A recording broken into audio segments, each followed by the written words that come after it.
ప్రభువు మీతో ఉందురుగాక, మీ ఆత్మతో ఉందురుగాక. పునీత మార్కు గారు రాసిన సువిశేషములోని భాగము. ప్రభువా మీకు మహిమ కలుగునుగాక. 6వ అధ్యాయము 1వ వచనం నుంచి 6వ వచనం వరకు. ఆయన అక్కడ నుండి బయలుదేరి తన పట్టణమునకు వచ్చెను. శిష్యులు ఆయనను వెంబడించిరి. విశ్రాంతి దినమున ప్రార్థనా మందిరములో ఆయన బోధింప ఆరంభించెను. ఆయన బోధనలను వినుచున్న జనులు ఆశ్చర్యపడి, ఈయనకు ఇవి అన్నియు ఎట్లు లభించినవి? ఈయనకు ఈ జ్ఞానము ఎట్లు కలిగినది? ఈయన ఇట్టి అద్భుత కార్యములను ఎట్లు చేయుచున్నాడు? ఈయన వడ్రంగి కాదా? మరియమ్మ కుమారుడు కాదా? యాకోబు, యేసేపు, యోదా, సీమోను అను వారి సోదరుడు కాదా? ఈయన అక్క చెల్లెండ్రు మన మధ్య ఉన్నవారు కారా అని చెప్పుకొనుచు తృణీకరించిరి. ప్రవక్త తన పట్టణమునను బంధువుల మధ్యను తన ఇంటను తప్ప ఎచ్చటనైనను గౌరవింపబడును అని యేసు వారితో పలికెను. ఆయన అచ్చట కొలది మంది వ్యాధిగ్రస్తులను తాకి స్వస్థపరిచెను. కానీ మరి ఏ అద్భుతమును అచ్చట చేయజాలలేకపోయెను. వారి అవిశ్వాసమునకు ఆశ్చర్యపడి ఆయన పరిసర గ్రామములకు వెళ్ళి ప్రజలకు బోధింపసాగెను. ఇది క్రీస్తు సువిశేషము. క్రీస్తువా మీకు స్తుతి కలుగునుగాక.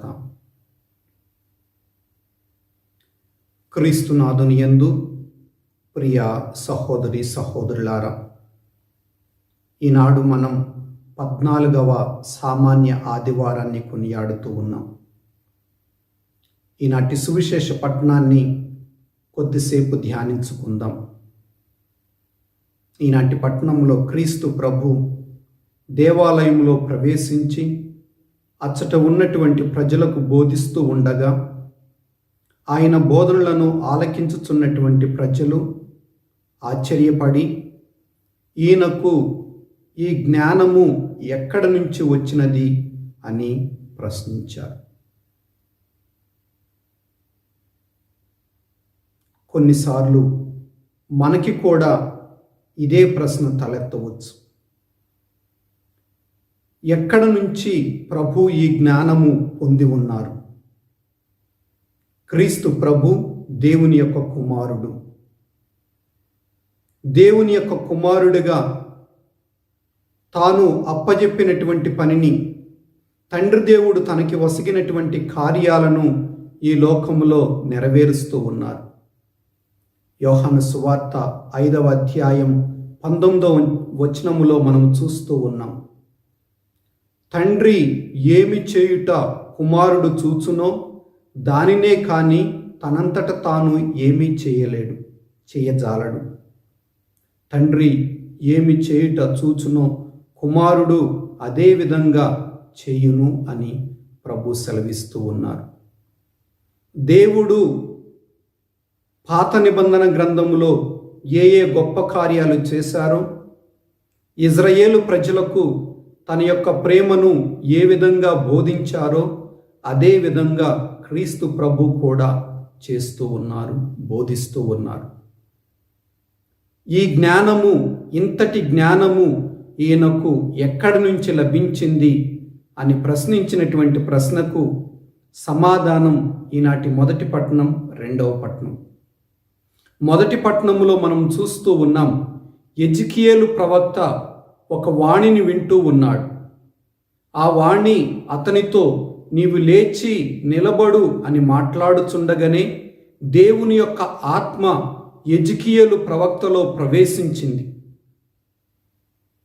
ఆ వాణి మరలా ఎజికియేలు ప్రవక్తతో మాట్లాడగా, ఇజ్రాయేలు ప్రజల వద్దకు వెళ్ళి వారితో జీవించమని ఆదేశించగా, ఆయనలో ప్రవేశించినటువంటి ఆత్మ ఆ వాణికి విధేయుడై జీవించే విధంగా చేసింది.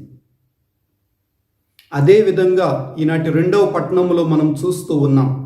పునీత పౌలు గారు అనేక గొప్ప కార్యాలు అనేక అద్భుత కార్యాలు చూసి ఉన్నారు. వాటిని గురించి గొప్ప చెప్పుకొనటానికి ఆయన ఇష్టపడలేదు. కానీ ఆయన శరీరంలో ఒక ముళ్ళు గుచ్చుకుంటూ ఉంది.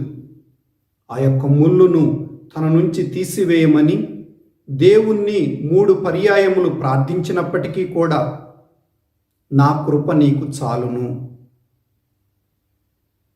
నీకు శక్తిని వసుగుతాను అని ప్రభు అభయమిస్తూ ఉన్నారు.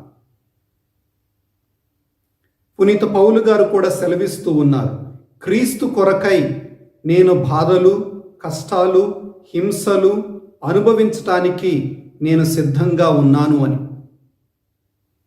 క్రీస్తు కొరకై ఎలాంటి జీవితాన్ని ఆయన జీవించటానికైనా సిద్ధంగా ఉన్నారు. అది దేవుడు వారికి ఇచ్చినటువంటి జ్ఞానము, దేవుడు వారికి వసిగినటువంటి బలం. దేవుని యొక్క చిత్తాన్ని తమ యొక్క జీవితంలో తెలుసుకున్నారు. దేవుని యొక్క చిత్తాన్ని తమ యొక్క జీవితంలో గుర్తెరిగినటువంటి ప్రవక్త అయినటువంటి ఎజికియేలు, పునీత పౌలు గారు కూడా దేవుని యొక్క చిత్తాన్ని నెరవేర్చడానికి సంసిద్ధతను వ్యక్తపరిచారు. దాని ద్వారానే వారు దేవుని యొక్క అనుగ్రహాలకు పాత్రులయ్యారు. ప్రియ దేవుని బిడ్డలారా, ఎక్కడి నుంచి వచ్చింది ఈ జ్ఞానము ఇతనికి? అద్భుత కార్యాలు చేసేటటువంటి శక్తి ఎక్కడి నుంచి వచ్చింది అంటే దేవుని యొక్క చిత్తానికి తలవగ్గడం ద్వారా. దేవుని యొక్క చిత్తాన్ని తెలుసుకొని ఆ యొక్క చిత్తం ప్రకారం జీవించినప్పుడు తప్పకుండా ఆ యొక్క జ్ఞానము మనకి లభిస్తూ ఉంది.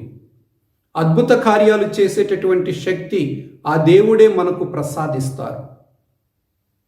ప్రియ సహోదరి సహోదరులారా, ఈ 14వ సామాన్య ఆదివారాన్ని కొనియాడుతూ ఈనాటి దివ్య గ్రంథ పఠనాలను ధ్యానిస్తూ ఉన్నటువంటి మనము కూడా దేవుని యొక్క చిత్తాన్ని తెలుసుకొనటానికి ప్రయత్నం చేద్దాం. దేవుని యొక్క చిత్తము బహుశా దివ్య గ్రంథ పఠనాల ద్వారా మనము ప్రతిసారి దివ్యబలి పూజలో పాల్గొని గురువులు ఉపదేశించే ఉపదేశాలు ఆలకించటం ద్వారా దేవుని యొక్క చిత్తాన్ని తెలుసుకోవచ్చు. ఇంకా మన యొక్క పెద్దలు, తోటివారు, మన యొక్క శ్రేయోభిలాషులు ఇలా అనేక విధాలుగా మనకు దేవుని యొక్క చిత్తాన్ని తెలుసుకునేటటువంటి అవకాశం లభిస్తూ ఉంది. ఆ యొక్క అవకాశాన్ని చేజార్చుకోకుండా దేవుని యొక్క చిత్తాన్ని గుర్తెరిగి ఆయన యొక్క చిత్త ప్రకారం జీవిస్తూ జ్ఞానము కలిగినటువంటి ఆయన బిడ్డలుగా జీవించేటటువంటి వరాలను మనకందరికీ కూడా ప్రసాదించమని ప్రార్థించుదాం. దేవుడు మనల్ని దీవించి కాచి కాపాడుదురుగాక. ఆమేన్.